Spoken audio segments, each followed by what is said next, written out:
Welcome to the Here and Now Show. I am your host, LaVonda Ray.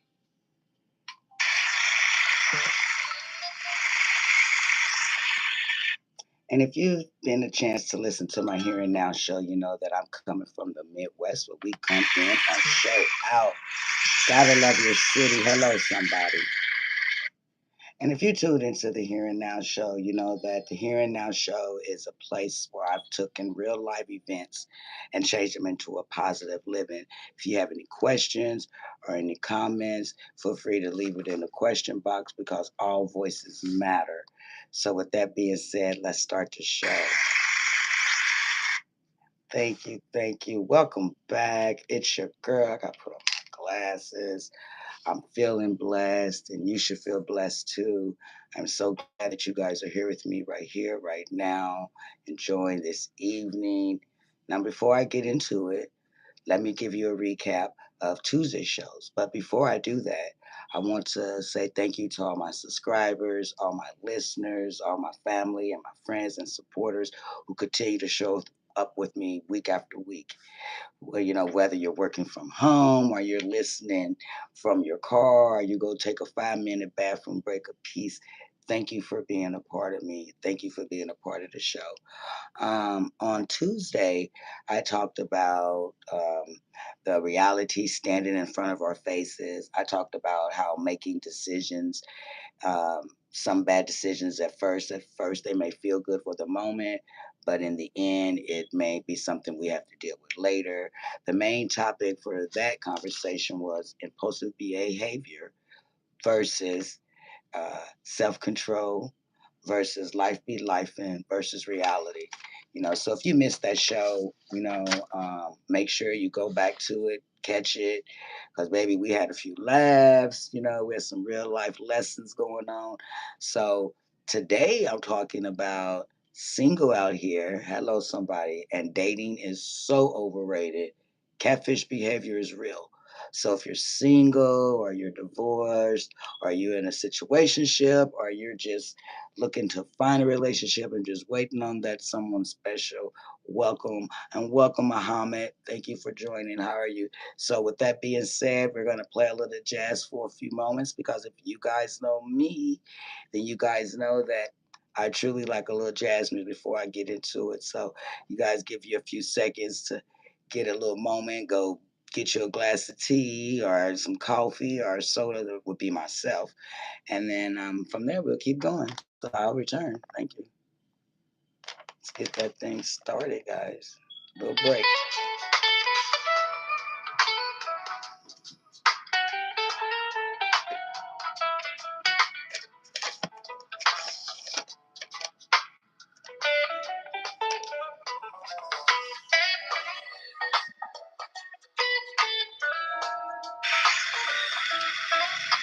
Welcome back. Welcome back. And a question to you, Sam, or our male, is your mama a man? Well, if your mama's a man, then I'm a man. But anyways, today, before I get started, before anybody get offended, let me say this. I am not against relationships. I am not against, finding love. As a matter of fact, if Mr. Right is watching, give me a call. No, I'm just kidding. But if you're Mr. Wrong, keep strolling. I was just joking. That was a joke because, you guys, sometimes dating these days feels like applying for a job where nobody even gives you the job description. It's kind of like you're going on first impression. Girl, okay, Sam, what are we doing right here? Are you trolling? You can keep it on up. Anyways, so, people, they have these fake profile where they're, taking pictures that are old, fake jobs, being a fake version of themselves, just being, all fake pictures, fake jobs, fake scenery. All these things are fake, and they put this image out there. And for some reason, sometimes we tend to believe that people are really telling the truth. I think that it would be nice if people came with a warning level. I remember I heard this joke. I don't know if I can get it all the way right, but I had heard this joke, and it was something like this. It was like I remember her saying something like, "What would it be like if you meet someone and they're good looking, and they smell good, they're talking good, you guys are having good conversation, and then they walk past and you see the side effects, right? Side effects start popping out as they walk past, that known to lie to you, run you up your credit, or known to cheat on you. But then you're looking at them like, oh my God, but they's cute. But unfortunately, it doesn't really work that way. I wish that there was side effects, people, but that's not how it goes. And even though, don't get me started on the catfish. Let me tell you, catfish is real, and I'll explain it to you for a minute. So before I get into that, I see that Sam. I'm not saying that you're the one pretending. You could call me a man. You can do whatever floats your boat, baby. But you're not moving me. I think that you might have be having a crisis with yourself, and so now you want to come on my platform and ask dumb questions. Are you a man? La la la la la. God bless you. So, as I said, there's some of y'all who don't know what is a blind date. Okay. Well, for those who don't know, those that are new to this, and I'm single, so I could kind of give you a light. When I was deciding to do this blind date thing, I decided to be adventurous, right? Nothing wrong with that. Y'all already know. Don't get nervous because I was nervous, as you should be, stepping outside of your norm. But because I was, thinking about going on this blind date. Now, if you're not familiar with what a blind date is essentially not two blind people going on a date. Essentially, that could happen. Bless their heart. You can still go on the date all you want, with a blind person. But essentially, it means you meeting someone that either maybe one of your friends has hooked you up with, or if it wasn't a friend, maybe you met them online. Um, I've been Maybe you met them online, but either way, your friend or someone hooked you up to this person, and now you guys get a chance to spend time together in a public place. Essentially, that is a blind date. So I could continue my blind date. Sam says, I'm fighting with myself since I was a kid every second and every day. Well, I would hate for you to have to keep fighting at yourself because I'm pretty sure that you're a good person. And it doesn't feel good to fight at yourself. I'm sure there are some beautiful, beautiful qualities within you. Um, and you just have to search for that, but I'm sure it's there. I'm sure you're a good person despite of some of your comments that you posted on here. That does not move me because I'm a happy person. And I would love it if people that come in and tune would be happy as well. Um, so as I was saying, I go into this blind date that I met this blind date on the internet, and after about 3 weeks of conversation, he threw a little thing out there saying, hey, how about we meet somewhere locally, And I thought, great, sounds good to me. 3 weeks in, we meet somewhere at a local bar and grill, public place, daylight, safe pace, safe location. So it all sounded good to me, even though I went along with my protection kit. You got to always have something to protect yourself because you just don't absolutely know what's going on with that person. So you're essentially taking a chance. So everything sounded good, at this point, it seemed okay, at least it did online. And I will continue the story. So I call this part of my story the red flags. Sam says, my parents are scientists. They are absolute geniuses. I think that is wonderful that your parents salute that. But me, I am absolutely, you're not an idiot. Don't even know which side to turn the tap on. Listen, you're not an idiot. If your parents is super smart, you gotta have that gene in you. I'm sure there's something that you are extraordinary at that nobody else could even top. You know, I'm sure that there is something in you. You just have to find it, Sam, and I know that you can. So I know that you can. And if you want to continue to talk, I will tell you this, Sam. At the end of my show, I do have open discussions, so we can discuss all day. I'm here for you. um, so just understand that I'll always be here for my friends, families on the internet. So I call this part of my date the first red flags. Now, what are red flags? There's some people that have no idea what red flags are. A red flag is almost like it's like life holding a big stop sign in front of your face, just waving it. Okay, just waving it, right? And now that the red flags doesn't necessarily mean that they are a bad person. It just particularly means that there's a behavior in them that could become a bigger problem. And trust me, red flags, they don't get smaller with time. They just don't. They usually get bigger, and I'll give you three signs so you can maybe see, hey, if I've been red flagged before. Sam, you're saying I've never been on a date. I don't have the guts to ask the girl out. Everything I said to her is fake as a lie. Okay. She said I'm a red full of red. Okay, well, like I said, just because you're a red flag does not mean that you're a bad person at all. You know what I mean? And so if you've never been on a date, give yourself time to heal a little bit, to understand what you enjoy and what you could give someone else before you try to establish a date. Because essentially, like I said, we're all essentially strangers. So you know. And if everything that you said to her was fake and wasn't a lie, that was not good, because if you guys did meet, essentially she's going to be looking for those things that you told her about yourself. So, no, lying isn't good, but if you were, feeling shy, you feel like you had to top yourself better than what you were, it's okay. It's not okay, but I somewhat understand. So let me give some signs of a red flags. And if some of these flags were you, all you can do is work on them. Yes. So hey, how are you doing? I'm glad to see you. I'm sorry I didn't see the first hi. Thank you. So essentially, I said the signs that you can find for a red flag, if you've ever been in a situation where you're wondering, are these red flags? Now, I'm not perfect with everything. These are just experiences that I went through. So I say, yes, these were red flags that made me twinkle my little antennas. The first thing is controlling behavior, meaning they want to know what you're doing, who you're talking to, where you're going, who you're texting, why you're not texting back fast enough, why you're not answering the phone fast enough. You got to pay attention to things like that. And at first, being blindsided into a new relationship, it may sound or it may look like they essentially care about you.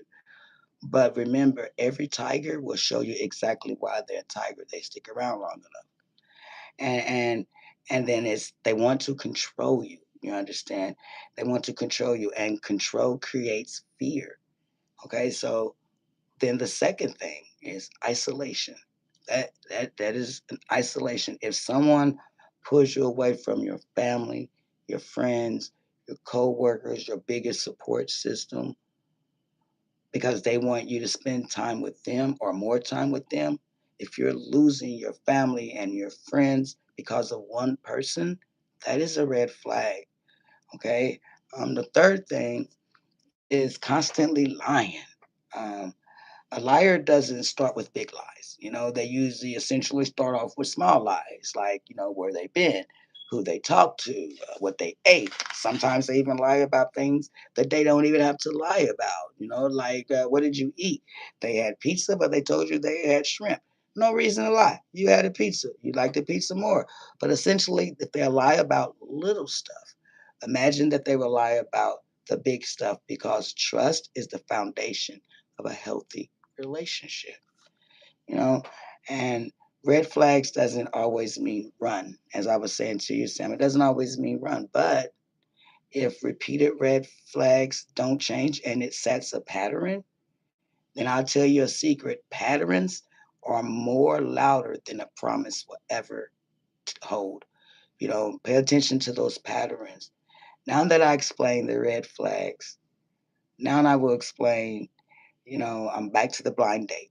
Okay. So, guys, bear with me. Thank you guys for the heart. I'm about to tell you about my blind date. So, I've given you the red flag scenarios of what to look for, and I've gave you the online and how this started. Okay. So, like I said, me and this gentleman decided, hey, you know what? Let's meet, spend 3 weeks. Let's be friends. Right. Okay, I'm with it. He says, hey, let's meet at the local bar and grill at 3:30. Again, 3:30 is a good time. It's at daylight, it's in a public place, no privacy. It is out in the open.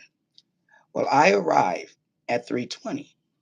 Yeah, because I'm grown, and that's what grown people do, you know, because we want to be on time, not not showing up right at 3:30, but moments before, and I showed up at 3:20.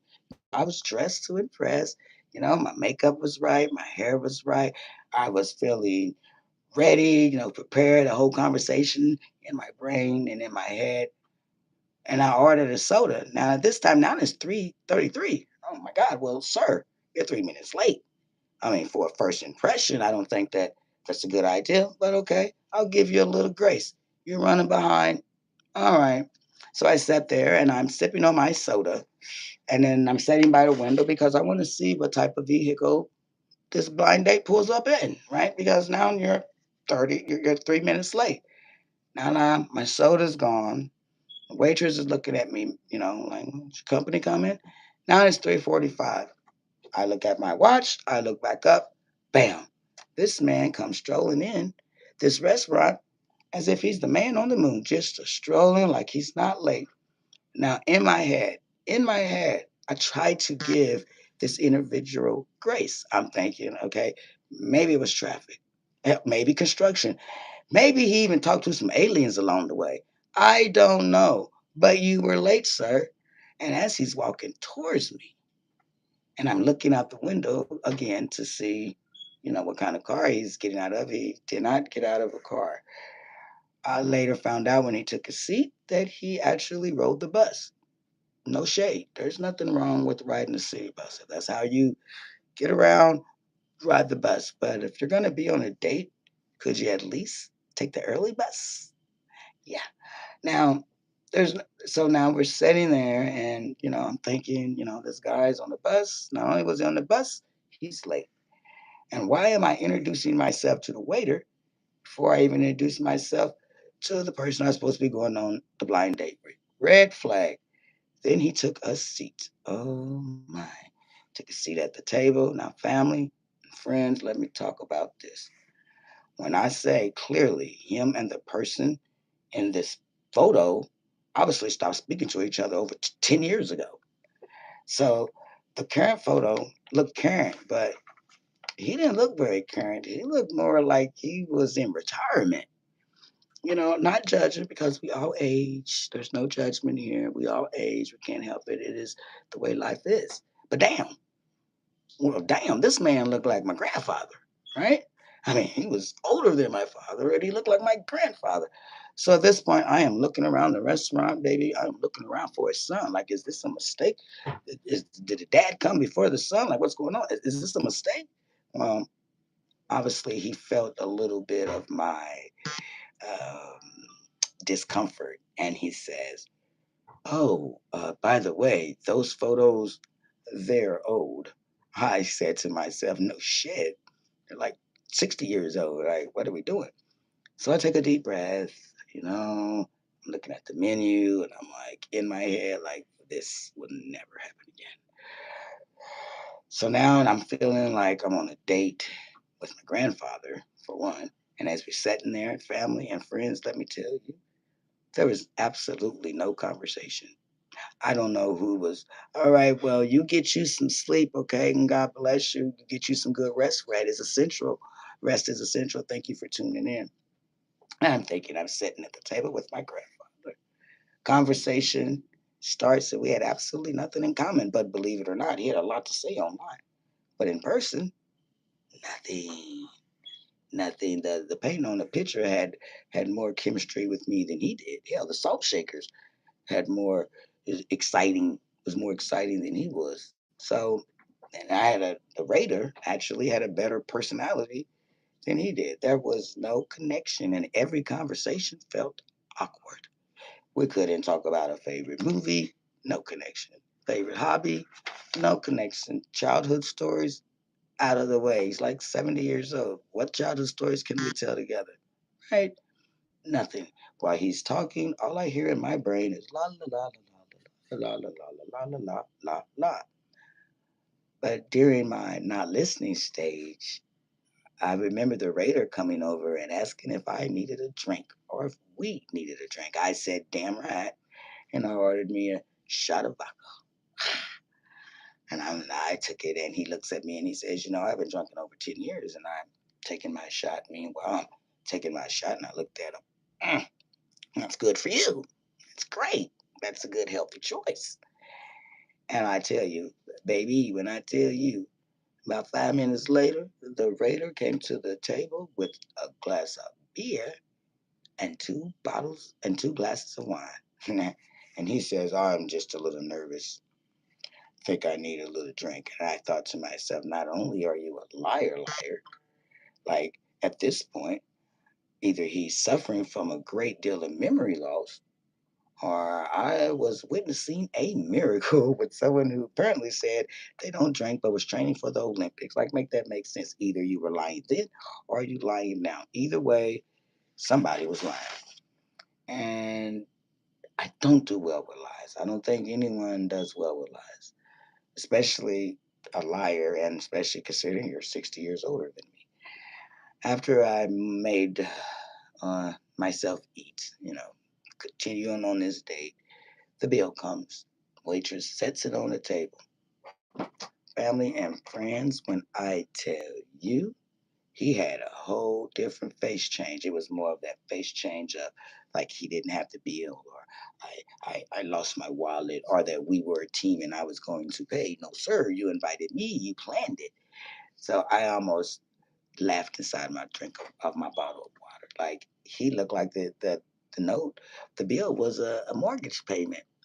I almost laughed so hard. At this point, I am completely over it. I knew it wouldn't be a second date.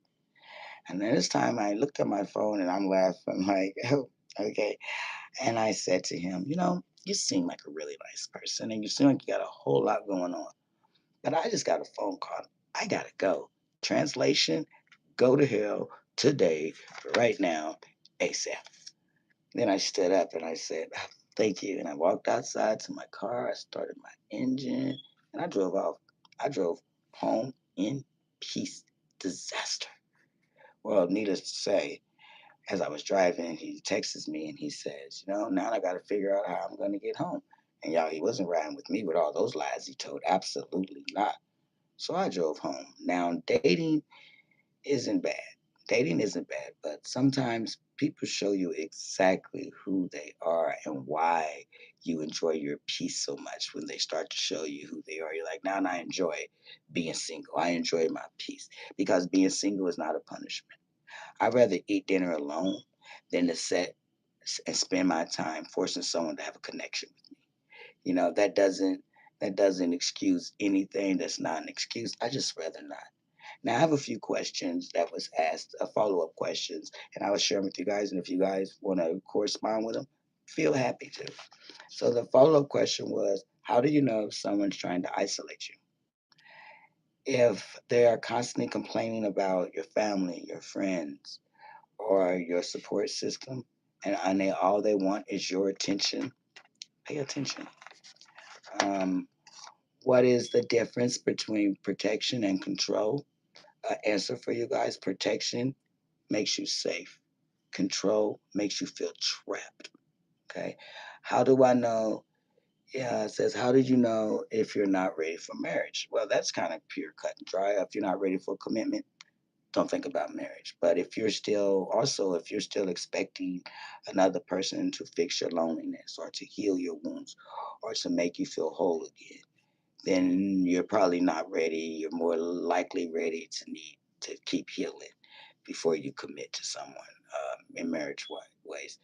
The other question was, what is the biggest dating mistake people make? Um, I think one of the biggest mistakes is falling in love with potential instead of paying attention to the reality of them. Now, before y'all, get back in the thing and start judging me, I have another story I like to tell. Yes, yes.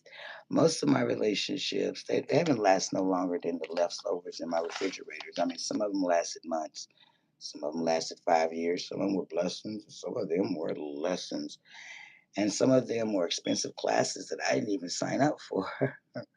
Which brings me to this quick story, but very true. So, guys, by this time, I'm in my late 30s, and I thought would be different. After the disaster blind date and a few adventures in the dating jungle, I met someone who seemed promising. I mean, He was attractive, he was funny, easy talking. My family liked him. Like we could talk for hours and we could laugh together. It felt natural. It felt, it felt good. It felt real. It felt like I was finally maybe going to meet someone that actually genuinely cared about me, right? Yeah. Well, so I thought. Yeah, it started off with the compliments. Good morning, beautiful. Good night, beautiful. Compliments, phone calls, you know, um, and all those things were beautiful. Then about a year in, red flags showed up, and a red flag usually doesn't show kicking down your door. Sometimes it shows up smiling or saying things like that you want to hear. Sometimes they show up looking like love, but man, we met, and he was really, really sweet when I first met him. You like he was laying it on thick, baby. I thought I found someone. Generally, I really thought this, but the same man that used to give me all these compliments quickly started criticizing me. This man tells me I don't want you to wear makeup. And if y'all know me, I love my lipstick and I love my eyeshadow. And I talk back. So that was a problem. We argued about that, and I still wore my makeup. But then there were other issues. He was worried about me being around my mother too much, spending too much time with my friends. And after so many of those, I kind of fell back from my friends and family, which was the biggest mistake. So now, it wasn't necessarily the makeup thing. It wasn't the issue about my lipstick. It wasn't about the mascara. It was about him having power over me and control. And, he didn't want other people to be in our relationship. He would say, like, your family's in our business. They're doing too much. Your friends don't like me because he knew that if other people's opinion got into my head, it would lessen his power. Hello, somebody. And so, I I continue this terrible relationship to a point where I even moved in with him. And the arguments, they increased, and it became like I had no peace. Our relationship became 30 times toxic. And instead of feeling at peace, I felt unpeace. I was always walking on eggshells, always arguing. After so long, the eggshells felt normal. But arguing felt normal. Being filled with anxiety felt normal. And friends and family, that was never normal. That was dangerous. Because whether you're unhealthy things, because you can spend a lot of time being unhealthy, but then when you see normal activity, you're not sure what normal is. Then it comes to the isolation. I used to call my friends and laugh with them and vent to them before I met him. And when things got real bad, I had no one I could talk to because, well, he closed off my circle. I didn't have any friends. So when I was angry at him, or when he was the source of the pain, who was I supposed to talk to? Yes, he had so much power. And I tell you what, family and friends, I was stuck in a world with his attitude and his ego. That was like prison. Like, who, like, it was like living in prison. I'm thinking, like, who can I talk to if you're the source of my pain? And you took my support system. So when somebody, removes everything from you, your support system, your family, and your friends, and tell you they're going to be your safe place, they're no longer your safe place. They're your only place, your only space. And that's a dangerous position to be in. So, I moved in with him. I was still blind, still convincing myself that things would be all right. But my family and friends moving didn't fix a damn thing. It didn't change his attitude, it didn't change his toxic behavior.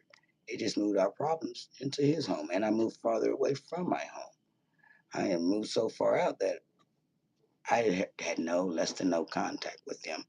So after about 6 months of this relationship that I called a terrible ship, I finally did survive out of that. I had to fly away from that relationship, literally run to the police, and eventually he was incarcerated. So that helped me with my survival. So just remember that somebody who spends time investigating you instead of trusting you, That's not love. That is strictly being a surveillance.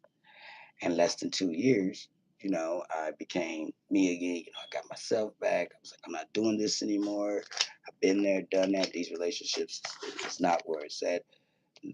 So 2 years passed, maybe 3 years, and I was convinced to go try online dating. And I thought, oh, I'm doing this again. I was wrong. It still was the same line, but this was a little bit different. I met this person.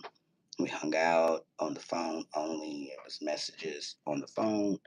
Um, but I never actually seen the person. I never actually seen him in person. It was always through social media.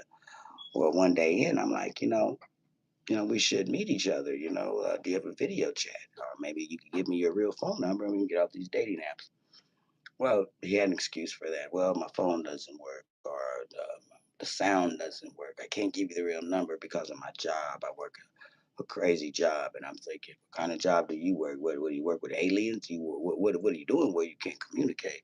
Now my antennas are twitching because apparently he was so deep into his work that he couldn't make a job. He couldn't make a call. And I said, well, what are you looking for? What are you fighting aliens? Like you own your job. But because, the last time I checked, you was the owner of your job, so I think you can make personal phone calls, which the math wasn't math. And I said, okay. All of a sudden, now the video call comes through. Yay. Well, when he called, he couldn't see anything. The screen was just black. It was a black screen, no face. I couldn't, the voice was distorted. At this point, I don't know who the hell I was talking to. And that was kind of scary. I couldn't get no recent pictures. Everything was a lie. So after that video chat, maybe I started digging. I took his picture that he had on his profile and I put it in Google search, searched that picture, and I was digging. I had open tabs, shit, I had sliding cards, I had all the evidence I need. I was two Pepsis away from cracking the case. Well, guess what I found out? I found out that the man in the picture was real, but he wasn't who he said he was behind the picture. Someone else was pretending to be him. So once I found this picture, put the picture with this person had 30 comments saying how people were catfishing his account, pretending to be him. I don't know who the hell I was talking to. And I could have been talking to a woman. I could have been talking to someone's uncle who sat in the basements eating Cheetos with dirty feet, sending me text messages. I had no idea, but thank God we never met in person. I was like 3, 4 weeks in, and you know, I was talking to a stranger who's pretending to be someone else, and I learned something that day. I learned that if someone won't video chat you, if they won't send you current pictures, they won't give you a current number, they won't even show proof that they are who they say they are, run, run. That is not a relationship. Now you are on the first episode of Mystery Person Online Edition. We don't need it. So if someone is real, you know, make sure that they show you who they are. If they say their cameras broke, their phones broke, they can't video chat, they can't do this, they can't send pictures. That is too many can'ts, and that was not my soulmate. I was completely confused, and that person was too. So he's definitely probably still online, undefeated, setting people up. So watch out, cause life be life. But from that day forward, I can say, if you can't see a face, if you can't hear a face clearly, if you can't verify who they are, then don't go on a date with them. I think that if you're talking to someone, investigate on who they are and make sure they are who they are, and you're not auditioning for a catfish episode, the next chapter. Just make sure, trust what you see, and most importantly, Google is free. So if you ever want to Google someone, Google it. It's free. Your trust is important. So, just pay attention to the signs. Don't let potential to someone make it seem like that's their personality, because sometimes those are just patterns, because, their actions will always tell the truth. Believe them when they tell you the first time. And so, family and friends, let me leave you with this. This has been a nice 34 minutes and counting. If someone lies to you about their age, lies to you about drinking, has no money, and has excuses and expect for you not to notice the red flags, that's not chemistry. Remember, dating should add peace to your life, not confusion. Because if I want confusion, hell, I'll go assemble some furniture without reading the instructions, right? And sometimes being single is the best relationship you can ever have until you meet that right person. All right, family and friends, before I close out, I just wanted you guys to know that I'm very grateful. I'm not only your host, but I'm also a real person who enjoys getting to know some of my guests and, some of my subscribers. So if you have any questions or if you have any comments or, you have a short story that you might want to tell, or maybe you just want to say hello, this is your opportunity. So, with that being said, I will take a break for about 2, 3 seconds and then I'll come back with questions. And if you guys have any questions, we can answer them. We can talk for about 5 or 10 minutes, and then I'll let you guys finish your evening. God bless. I'll see you in a few moments.